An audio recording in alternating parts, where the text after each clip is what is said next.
Hello everyone. Our topic for BTech project is DOA estimation via hardware software co-design.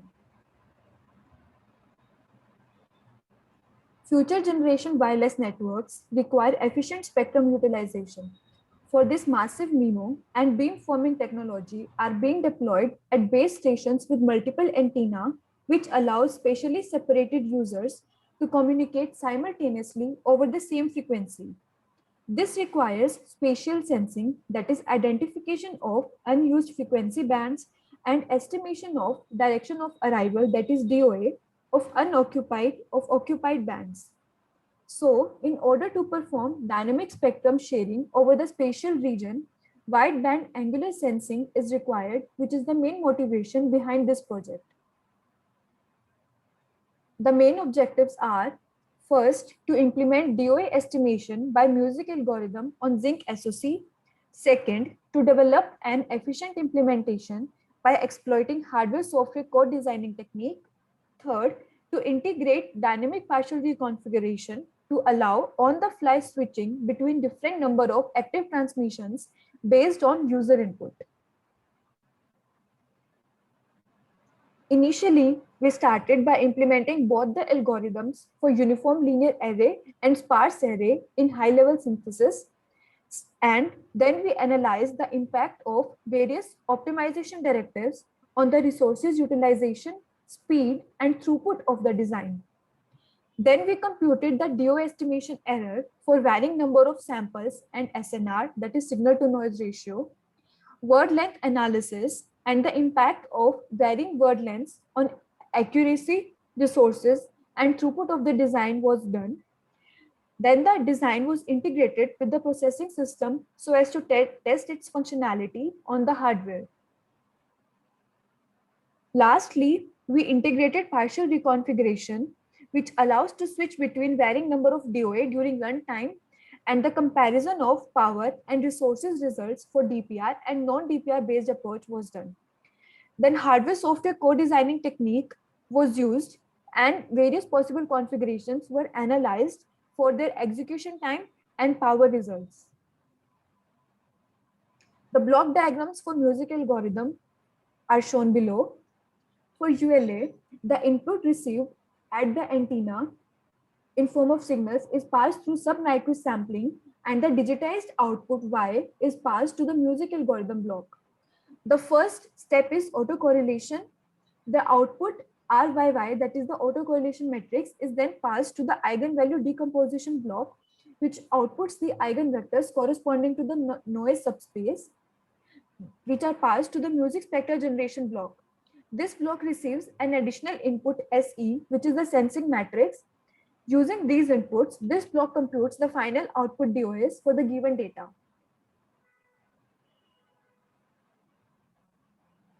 For sparse, there is an additional block, sparse array preprocessing before music algorithm. This block basically accounts for the virtual antenna in case of the sparse array arrangement. The first step of this block is autocorrelation. The output RYY is passed to the vectorization block, which vectorizes the matrix in the column-wise fashion. The output vector R is then passed to the redundancy removal block, from which some redundant elements are removed and the remaining elements are rearranged to form of a matrix. And the output Y hat is then passed to the music algorithm to finally compute the DOA values. Moving on to the reconfigurable architecture for music algorithm. Here, the input is stored in the DDR memory. The input from the DDR memory is read by the AXI DMA through the ACP port. The input from the AXI DMA is transferred to the computation block, and the output from the computation block is stored in the DDR memory through AXI DMA via the ACP port. Also, the architecture can be reconfigured in M. M is the number of DOAs that we want to compute. This is done by the on-fly switch of extract VN, that is noise eigenvalue extraction, and music spectra generation block. The on-fly switch is enabled via the PCAP port. This is the architecture for the autocorrelation function. So autocorrelation is the complex matrix multiplication of input and its Hermitian. The execution of the autocorrelation can be controlled by an FSM of 9 states. In the first C0 state, the parameters are initialized. In the C1, C2, and C3 state, these parameters are updated.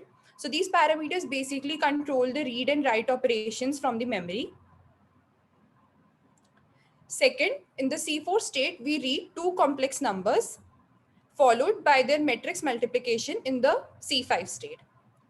In the C6 state, we read the accumulator value from the BRAM, followed by its update in the C7 state, where the output of C5 is added to the accumulator value. In the C5 state, the output is either written to sum or out based on the control signals.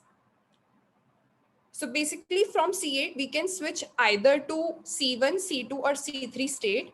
The switch from C8 to C3 happens L times, C8 to C2 L times, and after the case switches from C8 to C1 is done, the output R by Y matrix is available. Also, suppose we want to do the correlation between two different matrices, say X and Y, the only difference will be in the addressing of the second input, where it will be read from the different local memory.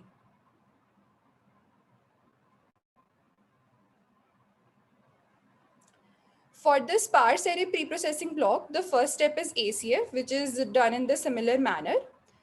In the second step, we first vectorize matrix R by Y and store it in R in a column-wise fashion. So this is a simple BRAM read and write operation. Then from R, redundant elements are removed and the rest are rearranged to form output matrix. So the hardware implementation involves reading input from R and storing it at certain address in the output matrix. For the eigenvalue decomposition block, we have used the QR decomposition method, and for this, the inbuilt IP provided by Xilinx has been used. For the VN extraction, that is the noise eigenvalue extraction, we are extracting the eigenvectors corresponding to the lowest L minus M eigenvalues. So this is simple read operation from the local memory. In the music spectra generation block, we first obtain the music spectra as shown. From the music spectrum, we check if it is a peak or not. Then from the peaks, we take the maximum M peaks, and the indexes corresponding to the peaks are the estimated DOA values.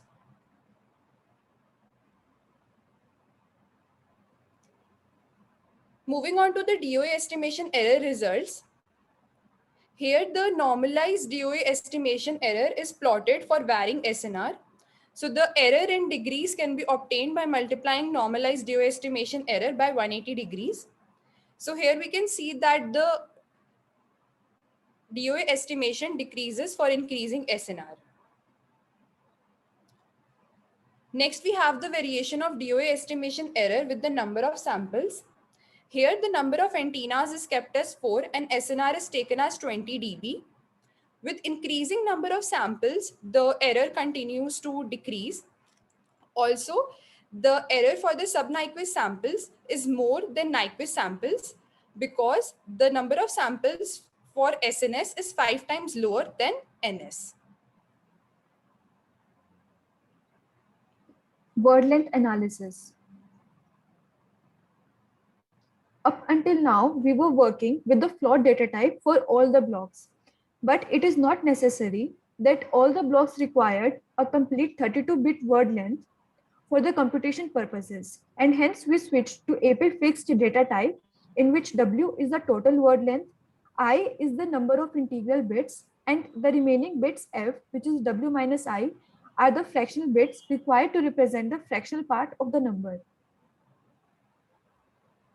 Additionally, in this, scaling can be done in the music spectra generation block to reduce the minimum integer bit requirement, since this block requires the maximum number of integer bits for its computation purposes.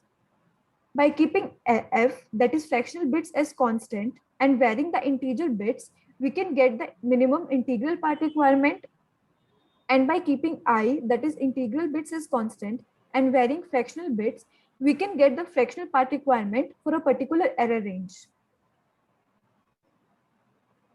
The word length analysis for ULA is shown here.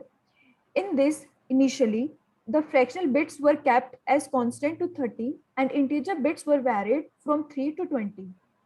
And the analysis is done for 3 cases: without scaling, with scaling, and the float error. Here it is seen that without scaling, the minimum number of integer bits for error very close to float error, the requirement is 16 bits, while with scaling, the requirement for integral bits can be reduced to 8. Also, beyond minimum integer bit requirement, increasing integral bit do not lead to any reduction in the accuracy of the design. Also, if the integer bit requirements can be decreased, the fractional bits for the same word length can be increased, which will further lead to improvement in the accuracy. Similar steps are followed to compute the minimum number of fractional bits. In this, the integer bits are kept as fixed to 8 as computed in the previous slide, and the fractional bits are varied from 10 to 30. Here it is observed that for fractional bits varying between 15 to 25, there is no significant reduction in the accuracy, and beyond that, the error reduces significantly. However, choosing fractional bits more than 25 would increase the word length beyond 32, which is for float data type, and there won't be any saving in the resources or the latency. Hence, we choose 15 as the fractional bit requirement, which also gives us reasonable accuracy. Similarly, for sparse, the integer bits and the minimum fractional bits are computed, and a similar trend is observed as in ULA. That is, for integer bits, with scaling, the minimum requirement can be reduced significantly, and in this case also it comes out to be 8 bits. And to compute the fractional bits, also there is no reduction in accuracy between there is no improvement in accuracy from 15 to 25 bits, and hence the minimum requirement is taken as to be 15 bits. For complexity comparison for ULA, it is observed that for smaller word lengths, resources utilization and also the dynamic power consumption decreases significantly. However, there is a certain loss in accuracy. Similarly, for sparse, for word length, for smaller word lengths, we get better results in terms of power and the resources utilization with certain loss in accuracy. Hence, appropriate word length can be chosen for the as per the accuracy requirement. Moving on to the hardware software co-designing. So hardware software co-designing, we partition our algorithm between the processing system, which is the ARM, and the programmable logic, which is the FPGA on the Zinc system on chip. Then we explore the various configurations for ULA as well as sparse array in terms of their execution time, resource utilization, and power consumption. So hardware software co-designing basically helps us to exploit the trade-off between hardware and software in a system. These are the results for the execution time. Here we have shown the blocks that have been implemented on the hardware. So as we continue to move more and more blocks to hardware, the execution time continues to reduce as hardware offers better performance. Comparing the performance of hardware implementation to its ARM-based implementation, we get 54% improvement in case of sparse and 47% improvement in case of ULA. And comparing the hardware implementation with the ARM plus Neon implementation, we get 30% improvement in case of sparse and 20% improvement in case of ULA. Also, with ARM plus Neon implementation, the execution time further reduces as Neon, with its single instruction multiple data architecture, can accelerate the matrix operations. For resource utilization, as we move more and more blocks to hardware, the resource utilization continues to increase. Similarly, the power consumption also increases as we realize more and more blocks on the hardware. These are more detailed results of hardware software co-designing. Dynamic partial reconfiguration. DPR is a technique which allows for the dynamic change of modules in an active design with much lesser consumption of power and area. To implement DPR, we divide the complete design in two parts, the static block and the reconfigurable block. The static block is that part of the design which always remains constant irrespective of any of the parameter, while the reconfigurable block is that part of the design which can have multiple configurations possible depending on either one or multiple parameters. As shown in the figure, here the reconfigurable block can have three possible configurations, config 1, 2, and 3. All the three configurations are mapped to the same hardware block, and depending on the user input, either of these configurations will be programmed on the FPGA. Now, since all the configurations are mapped to the same hardware block, the number of resources utilization would be significantly less, and hence the power consumption would also be lesser. For our design, the extract VN, that is noise eigenvector extraction, and the music spectra generation blocks are the two reconfigurable blocks as they depend on the value of M, that is the number of DOS to be computed. The results of DPR based approach are compared to the non-DPR based approach. In the non-DPR case, a single IP is designed in which the static part remains constant. An additional input, select input, is passed to the IP, which selects which of the configurations to be activated. In that case, the other configuration will remain idle, that is, it will not compute anything, and the activated configuration will compute the data and finally output the DOA values.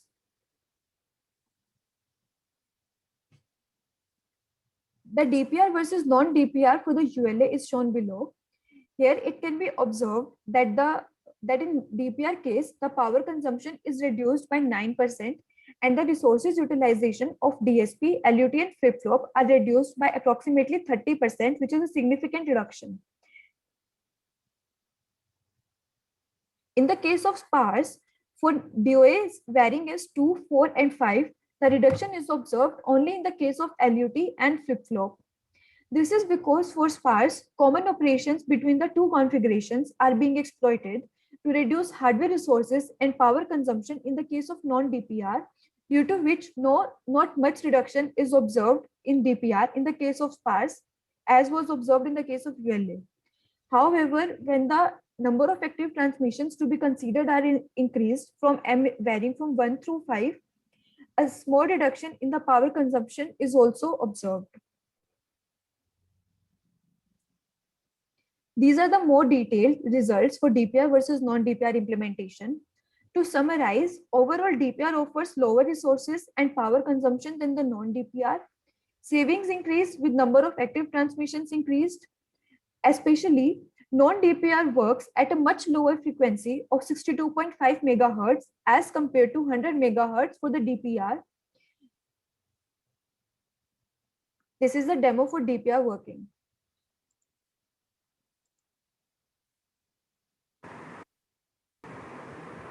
For DPR, we will use Z-board for testing purposes.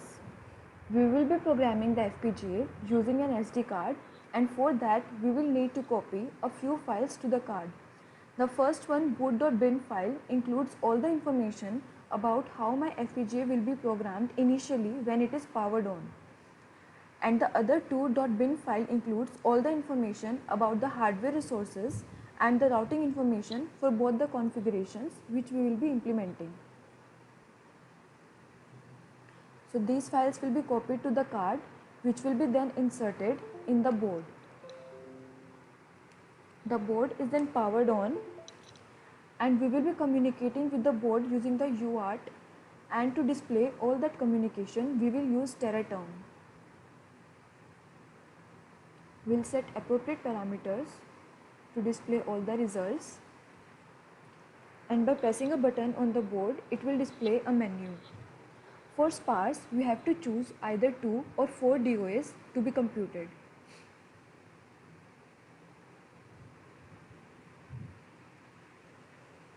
As it can be seen here, the result is as expected.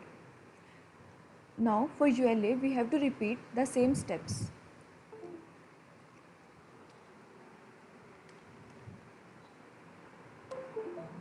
We will copy the bin files to the card.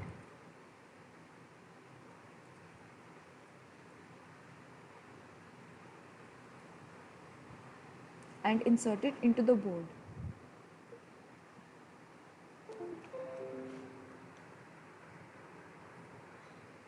On power on, it will display the menu.